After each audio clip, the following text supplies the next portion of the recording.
NATO ने जुलाई में ही रूस में हलचल मचा दी थी। यूक्रेन को अरबों डॉलर की सैन्य सहायता का वादा किया गया है।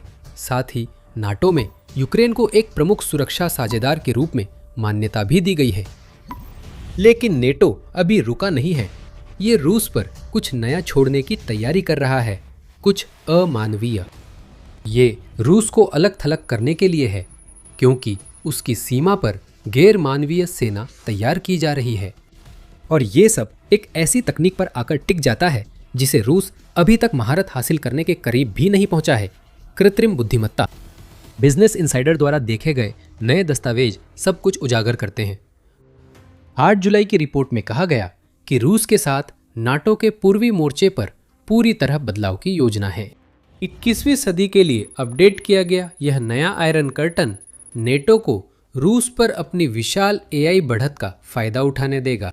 सीमा की सुरक्षा एक एआई संचालित किल वेब करेगा, जिसे मशीनों के जरिए मानव बल और सैन्य साजो सामान का मुकाबला करने के लिए बनाया गया है, ताकि नाटो सैनिकों को युद्ध में जान जोखिम में न डालनी पड़े।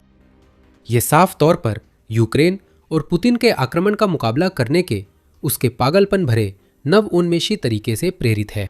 नाटो अपनी सीमा सुरक्षा के लिए पारंपरिक सैनिकों, टैंकों, फाइटर जेट्स के अलावा और भी कदम उठाने की योजना बना रहा है। कुछ ऐसा छोड़ना जिसकी पुतिन ने कभी उम्मीद भी नहीं की थी और जिसका रूस के पास कोई ठोस जवाब नहीं है। इस परियोजना का एक नाम भी है, ईस्टर्न फ्लैंक डिटरेंस इनिशिएटिव या FD। ये नाम नया नहीं, पर हमें FD की ज्यादा जानकारी नहीं थी। जो भी थोड़ी बहुत जानकारी उपलब्ध थी वह बहुत सामान्य सी लगती थी, जैसे कि नाटो के सहयोगी ज्यादा कुछ उजागर नहीं करना चाहते थे। उदाहरण के लिए US army Europe and Africa की वेबसाइट FD को एक ऐसी पहल बताती है जिसका मकसद सस्ते, कम लागत वाली, आसानी से बदली जा सकने वाली मानव रहित प्रणालियां, AI सक्षम लक्ष्यीकरण और बहुस्तरीय रक्षा से दुश्मन की संख्या और गति को हराना है। ये हमें बुनियादी जानकारी देता है, लेकिन बताता नहीं कि 21वीं सदी का आयरन कर्टन असल में क्या होगा। मिसाइल डिफेंस एडवोकेसी अलायंस ने थोड़ा और बताया, यह उल्लेख करते हुए कि विचार यह है कि निर्णय लेने के लिए AI का उपयोग किया जाए और यह सुनिश्चित किया जाए कि पूर्वी मोर्चे पर कोई भी गतिविधि हो, चाहे जो भी उसे अंजाम दे रहा हो, उसे पता लगाया जा सके और उस पर प्रतिक्रिया दी जा सके। अब हमें नई जानकारी मिली है। बिजनेस इनसाइडर के अनुसार नाटो की अमानवीय योजना एक विशाल डिजिटल युद्ध क्षेत्र बनाना है। सेंसरों, ड्रोन, सैटेलाइट्स और सुर्खियां बटोरने वाली कृत्रिम बुद्धिमत्ता का एक नेटवर्क, जो मिलकर नाटो के पूर्वी मोर्चे पर रूस की गतिविधियों पर नजर रखेगा। और जब ये गतिविधियां मोर्चे में घुसपैठ की कोशिश करेंगी, तो यह सुनिश्चित करेगा कि ऐसी प्रतिक्रिया हो जिससे रूस नाटो की सीमा में गहराई तक प्रवेश न कर सके। यह रूस को अलग थलग करने और नाटो सैनिकों की रक्षा का विषय है।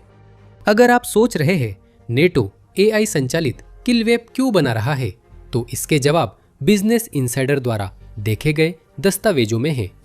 रूस का नाम सीधे लिया गया है। ये सब पुतिन को रोकने के लिए है, ताकि वो रूस को पूरे यूरोप के लिए खतरा बनाने की अपनी बेताब कोशिश को आगे न बढ़ा सके। नाटो का किल वेब ईस्टर्न सेंट्री इनिशिएटिव जैसे पूर्वी मोर्चे के अन्य कार्यक्रमों पर आगे विकसित होगा। इससे नाटो के 9 बहुराष्ट्रीय युद्धक समूह पूर्वी मोर्चे पर मजबूत हुए हैं। साथ ही वायु रक्षा प्रणाली को मजबूत करने और अपनी हवाई गश्ती कार्यक्रमों को तेज करने के साथ FD कृत्रिम बुद्धिमत्ता की एक नई परत जोड़ता है। जब ये लागू हो जाएगा तो नाटो रूसी गतिविधियों का पता लगाने और उन गतिविधियों पर प्रतिक्रिया देने के लिए सेंसर का उपयोग करके प्रक्रिया को स्वचालित करेगा। बिजनेस इनसाइडर की रिपोर्ट के अनुसार रूस की किसी भी कोशिश पर स्वचालित अटैक ड्रोन से प्रतिक्रिया होगी, जो नाटो सीमा पार करने वाली किसी भी चीज को निशाना बनाएंगे। साथ ही अन्य हथियारों में दूर से नियंत्रित मशीन गन टरेट्स शामिल हैं, जिन्हें आक्रमण बिंदुओं पर लगाया जाएगा और ये रूसी पैदल सेना को तबाह कर देंगे। नाटो इसे डिटरेंस बाय डिनायल कहता है। हालांकि नाटो किन सिस्टम्स का इस्तेमाल करेगा यह स्पष्ट नहीं है, पर बिजनेस इनसाइडर के अनुसार पेलंटिर के FD के निर्माण में शामिल होने की बहुत संभावना है। साथ ही पश्चिम के कई अन्य प्रमुख रक्षा ठेकेदारों के भी। Major Matt Bluebar, US army Europe और अफ्रीका के प्रवक्ता, कहते हैं कि FD टैंक तोपखाना, लड़ाकू विमान या सैनिकों की जगह नहीं लेता। ये उनके युद्ध क्षमता बनाए रखने और कमांडरों को ज्यादा समय तथा बेहतर निर्णय लेने की बढ़त देने के लिए बनाया गया है। दूसरे शब्दों में कहें तो रूस पर पहले AI संचालित सिस्टम का इस्तेमाल कर एक चाल चलना और फिर बाद में नेटो की पूरी ताकत छोड़ देना। किल वेब, जो बिजनेस इनसाइडर द्वारा देखे नाटो दस्तावेजों में सटीक शब्द है, बहुत दूर तक फैलेगा। ये फिनलैंड से रोमानिया तक, बाल्टिक, नॉर्डिक और मध्य यूरोप के अधिकतर हिस्सों में सक्रिय रहेगा। फ्रंट लाइन पर दर्जनों नोड्स होंगे जिनमें फेल सेफ्स लगाए जाएंगे। अगर एक नोड बंद हो जाए तो दूसरे तुरंत उसके काम संभाल लेंगे। ये रूस के हैकर्स के लिए बुरा सपना है। वे एक दो नोड हटाकर कमजोरी नहीं ला सकते, उन्हें पूरा FD निष्क्रिय करना पड़ेगा, जो नामुमकिन है। ये बात तब और भी स्पष्ट हो जाती है जब आप जानते हैं कि ये नोड्स सिर्फ ग्राउंड सेंसर या कैमरे नहीं हैं, इसमें रडार सिस्टम भी होंगे। स्वचालित टोही ड्रोन लगातार घूमते रहेंगे। पृथ्वी की कक्षा के उपग्रह भी पूर्वी मोर्चे पर नजर रखेंगे। रूस चाहे जैसा भी हमला करे, जगह जगह नोड्स तैनात होंगे, उसे पकड़ लेंगे और लगातार जानकारी जुटाएंगे। सभी नोड्स की जानकारी एक साझा डिजिटल इकोसिस्टम में जाएगी, जो रूस के खिलाफ यूक्रेन द्वारा बहुत प्रभावी ढंग से इस्तेमाल किए जा रहे डेल्टा सिस्टम जैसा होगा। वह सिस्टम पहले ही छोटे स्तर पर FD की संभावनाएं दिखा चुका है। पूरी तरह से डिजिटाइज्ड और पहले से ही AI का इस्तेमाल करके निर्णय लेने की प्रक्रिया को तेज करता है और यह सुनिश्चित करता है कि मोर्चे पर मौजूद यूक्रेनी सैनिकों के पास हमेशा युद्ध क्षेत्र का रियल टाइम दृश्य हो। वो सिस्टम यूक्रेन की लक्ष्यों का पता लगाने, उपयुक्त इकाइयों तक जानकारी पहुंचाने और लक्ष्य नष्ट करने के लिए बहुत जरूरी है। FD भी यही करेगा। हमने पहले भी पेलेंटर को FD के लिए अहम बताया था। बिजनेस इनसाइडर के अनुसार कंपनी का मेवेन स्मार्ट सिस्टम नेटो के नए किलवेब का AI ब्रेन बनेगा। पेंटागन ने मई में दिखाया था कि यह सिस्टम कैसे काम करता है और ये आसान है। टारगेट पता चलने के बाद कुछ माउस क्लिक में ही उसकी पहचान, एक्शन प्लान बनाना और उसे पूरा करना एक ही सिस्टम में हो जाता है। पहले यह प्रक्रिया घंटों लेती थी, अब यह कुछ ही मिनटों में पूरी हो सकती है।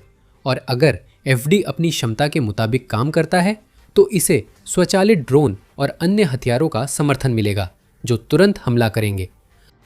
RTX, साब, लॉकहीड मार्टिन, जर्मनी की राइन मेटल और पेरिनियल ऑटोनॉमी नई किलवेब में शामिल हो रहे हैं।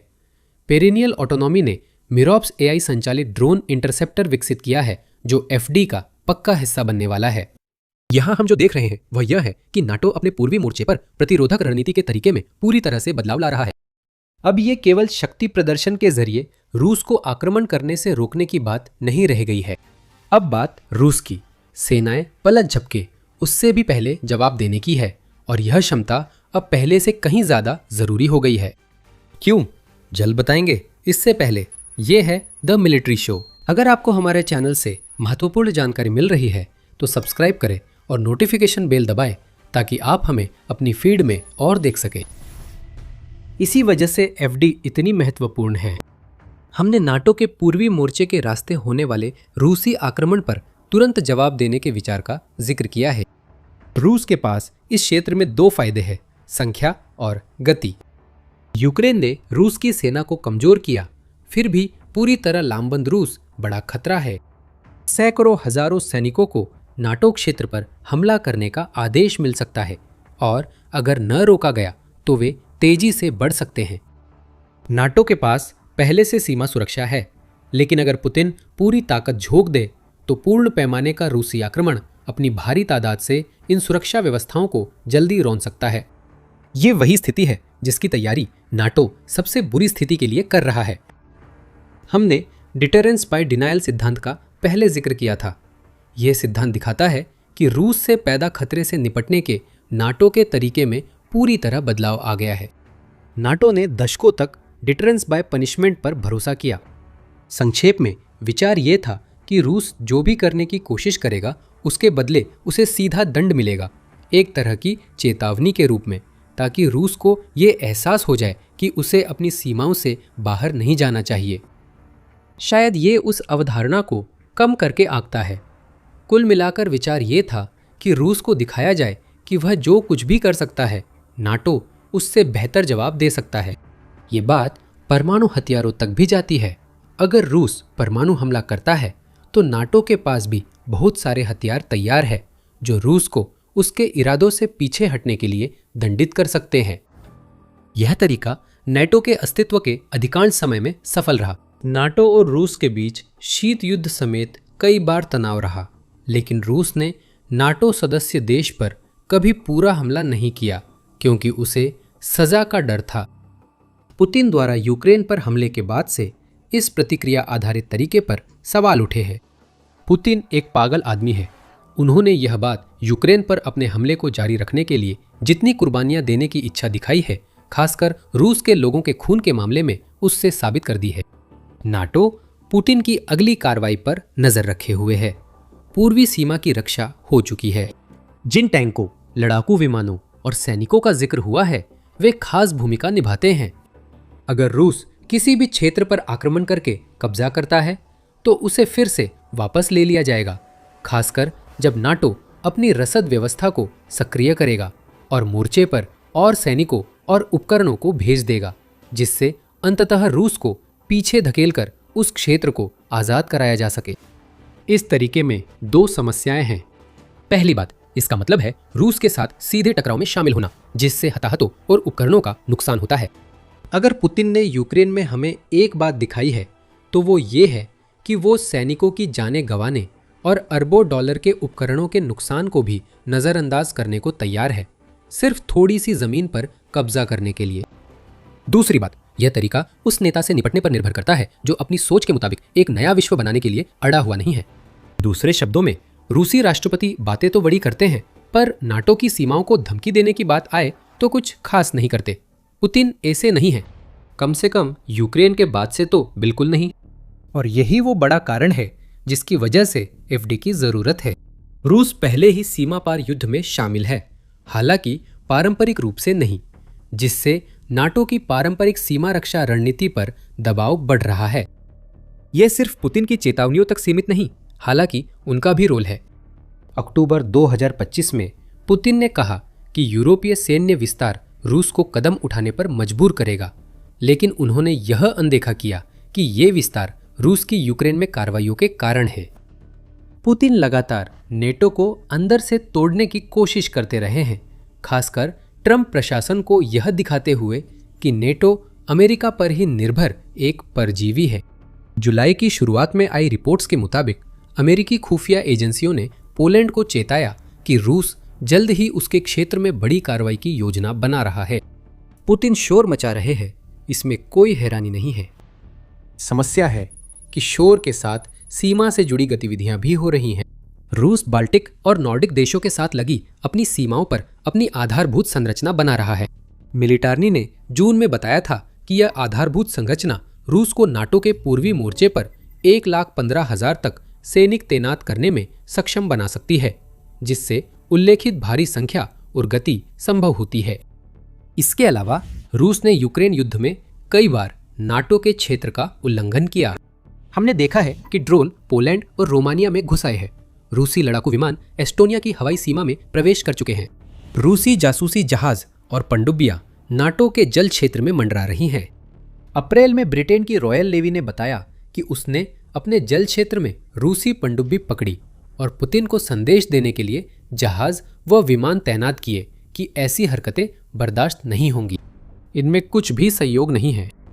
ये दिखाता है कि पुतिन सजा देकर रोकने की नीति की सीमाओं को परख रहे हैं और ये भी समझ रहे हैं कि असल में कोई खास सजा नहीं है। निंदा के अलावा हम नहीं देख रहे कि ड्रोन मार गिराए जाएं या रूसी युद्धपोत डुबोए जाएं जब वे नाटो जल क्षेत्र में घुसते हैं। इन बातों से पुतिन को आत्मविश्वास मिलता है, जबकि नाटो को ऐसा नहीं करना चाहिए, खासकर जब रूस के नेता युद्ध के रास्ते पर है जो यूक्रेन से आगे बढ़ सकता है। इसीलिए नई नाटो नीति आई है जो एक मानव रहित प्रतिरोधक तंत्र है और जिसका मकसद सिर्फ घटना के बाद प्रतिक्रिया देना नहीं बल्कि उससे कहीं ज्यादा करना है। एफडी के लागू होने के साथ नाटो भविष्य में रूस द्वारा की जाने वाली किसी भी कोशिश को रोकने में सक्षम होगा। आक्रमण को सील कर बंद करना और नेटो को समय देना ताकि वह सैनिकों और आपूर्ति को पूर्वी मोर्चे पर भेज सके, जिससे रूस द्वारा बड़े इलाकों पर कब्जा करने से पहले ही आक्रमण को पीछे धकेला जा सके। यही मूल सिद्धांत है।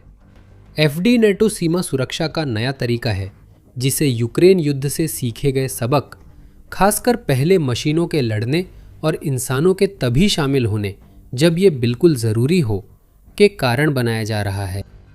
यूक्रेन इसमें मास्टर बन गया है। इसके ड्रोन एफपीवी ड्रोन से लेकर जो कील जोन में गश्त करते हैं, लेकर मध्यम दूरी और गहरे प्रहार वाले ड्रोन तक जो तबाही मचाते हैं। रूसी लॉजिस्टिक्स, ऊर्जा और सैन्य ठिकानों पर हमलों के कारण यूक्रेन न सिर्फ रूस के हमले का सामना कर पाया, बल्कि पुतिन की सेना को भारी नुकसान भी पहुंचाया। यूक्रेन के ग्राउंड रोबोट अब पहले से ज़्यादा लॉजिस्टिक्स और निकासी मिशन कर रहे हैं। जून में 16,600 से ज़्यादा मिशन हुए। यूक्रेन की ज़्यादातर मारक सफलताएं ड्रोन से मिलती हैं। अब रूस पर यूक्रेन के करीब 80% हमले ड्रोन से हो रहे हैं और यह संख्या बढ़ रही है। नाटो इसकी अहमियत समझता है। यह भी देखता है कि यूक्रेन युद्ध यह समझने में मदद करता है कि निकट भविष्य का युद्ध क्षेत्र कैसा होगा, चाहे वह रोबोटिक्स और ड्रोन के इस्तेमाल के लिहाज से हो या आधुनिक युद्ध में आर्टिफिशियल इंटेलिजेंस की अहमियत के तौर पर। हम भविष्य की ओर बढ़ रहे हैं जहां रोबोट्स आपस में लड़ेंगे। बीबीसी ने मई में अनुमान लगाया था। इसका मतलब है कि सैनिक रोबोट सेना के पीछे होंगे। रूस नाटो युद्ध में मुद्दा रूस की तैनात जनशक्ति नहीं होगा, कम से कम आदर्श रूप से।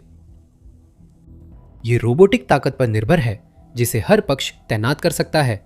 जिसको इसमें बढ़त मिलेगी उसकी जीत की संभावना ज्यादा होगी। एआई के मोर्चे पर यूक्रेन से ऐसे और भी सबक लिए गए हैं जो सिर्फ एफडी में दिखाई नहीं देते। हमने उल्लेख किया था कि एफडी एआई संचालित इंटरसेप्टर ड्रोन का उपयोग करेगा ताकि रूसी स्ट्राइक ड्रोन को आसमान से गिराया जा सके। यूक्रेन ने तकनीक में अग्रणी भूमिका निभाई और यह महत्वपूर्ण रही। न्यूयॉर्क टाइम्स के मुताबिक इन इंटरसेप्टरों से यूक्रेन में स्ट्राइक ड्रोन इंटरसेप्शन का 95% हिस्सा स्वचालित हो गया है और सिर्फ एक केंद्रीय सिस्टम की जरूरत होती है जो लक्ष्य चुनता है। एआई संचालित इंटरसेप्टर शेष काम करता है। यूक्रेन के मिडिल स्ट्राइक अभियान में, जिसने रूस के पिछले इलाकों को बर्बाद कर दिया है, हम देख रहे हैं कि एआई संचालित स्ट्राइक ड्रोन रूसी ईंधन और आपूर्ति ट्रकों को नष्ट करने के लिए तैनात किए जा रहे हैं।